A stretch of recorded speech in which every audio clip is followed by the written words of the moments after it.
Friends, আবার চলে এসেছি আর একটা ব্লগে।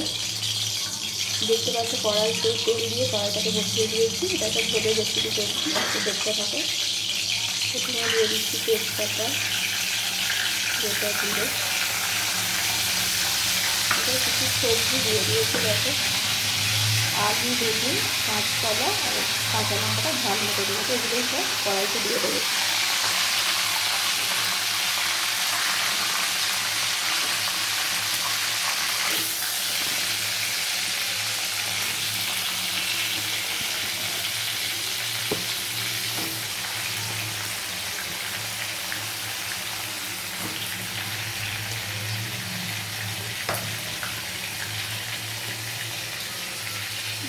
নাড়তে থাকি।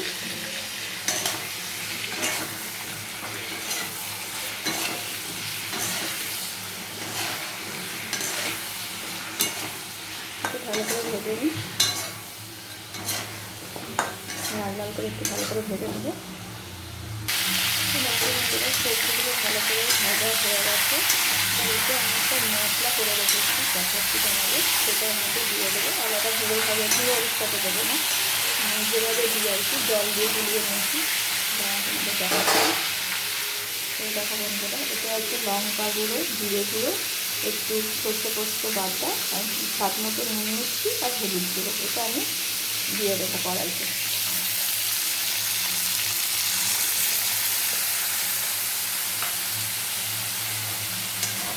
এগুলো করলে খুব তাড়াতাড়ি রান্নাটা হয়ে যায়, খেতে খুব টেস্ট হয়।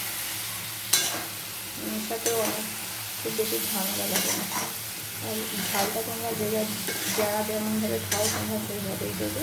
আমরা ঝালটা কম খাই বলে একটা কাঁচা লঙ্কা দিয়ে দিয়েছি। এবার এটা একটু মাখো মাখো হয়ে গেলে মাছগুলো দিয়ে দেবো।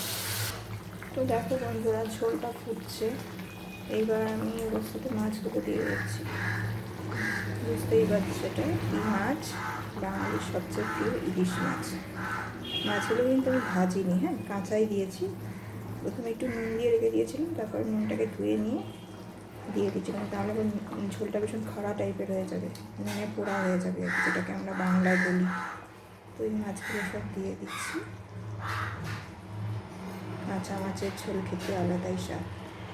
এতে একটু কালো জিরে দেওয়া যেতেই পারতো, কিন্তু সেটা না দিয়ে করে দেখছি ঝোলটার স্বাদ কেমন হয়। তো এই অবস্থায় মাছগুলোকে দেওয়ার পরে আমি ঢাকা দিয়ে এটা ফুটতে দেবো। তারপর একটু জলটা কমে গেলে আমি নামিয়ে নেব। তো দেখো বন্ধুরা, ঝোলটা আমার হয়ে গেছে। এবার আমি ঝোলটাকে নামিয়ে নেব। তো দেখো বন্ধুরা, ঝোলটা আমি নামিয়ে নিচ্ছি।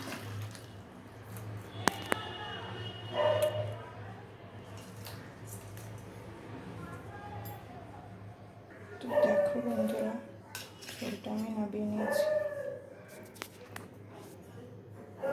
এইরকম হয়েছে দেখতে ইলিশ মাছের ঝোল, নোনা মাছ দিয়ে আর কি ঝোল, কাঁচা মাছের ঝোল। তো দেখো এরকম দেখতে হলো। তো ফাইনাল রেসিপিটা আমার শেষ হয়ে গেল। তোমাদের রেসিপিটা ভালো লাগলে তোমরা একটা লাইক করে, শেয়ার করে, কমেন্ট করে দিও। আমার চ্যানেলটাকে সাবস্ক্রাইব করো। সবাই ভালো থেকো, সুস্থ থাকো। আবার দেখা হবে নতুন কোনো একটা ব্লগে। টাটা।